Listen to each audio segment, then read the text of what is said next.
গেদি তোর হরি থুয়ে যাঙ্গ আম কাঁঠাল খাবে না গেদিস তোর হরি কোনটা কব না মা আমার হরি কথা আমার শুনে বছর আছে তুমি অনেক কাম করলাম তোমরা খাও। হাই হাই গিদি তুমি এটা একটা কথা কইলাম আমার ঘরে আমি যে জোগাড় করি আর তুমি তোমার ঘরের কথাই শোনা হারো না।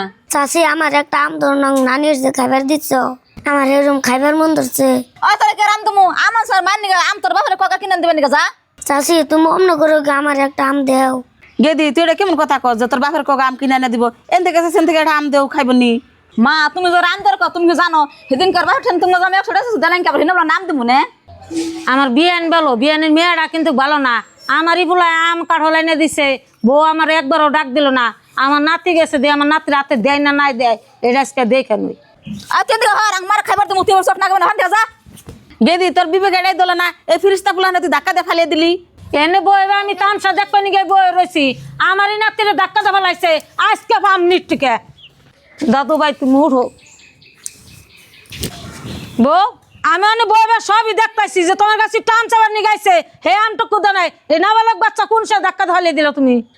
মা এনার ক্যাশ ক্যাশ করো না আমি বাজারে যাইয়া আমাই না দেরো ইয়াগো যে সঙ্গে পাই বলা নেবো আমরা সঙ্গে খারাপ ব্যবহার করুম নি।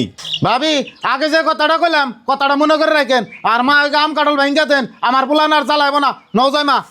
বিয়ান খারাইন ধরো ভাই আম খাও আর বিয়ান আন্না সময় তো দেখলেন আমার মেয়ের যেটা শাসন করা আমি তো করলামই।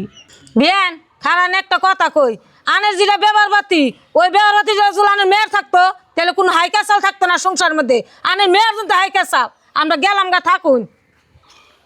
গেদি তোর হরিণ তুই যেমন করতেছ তোর এমন করাটা উচিত না তুই করতেছ পরের সংসার।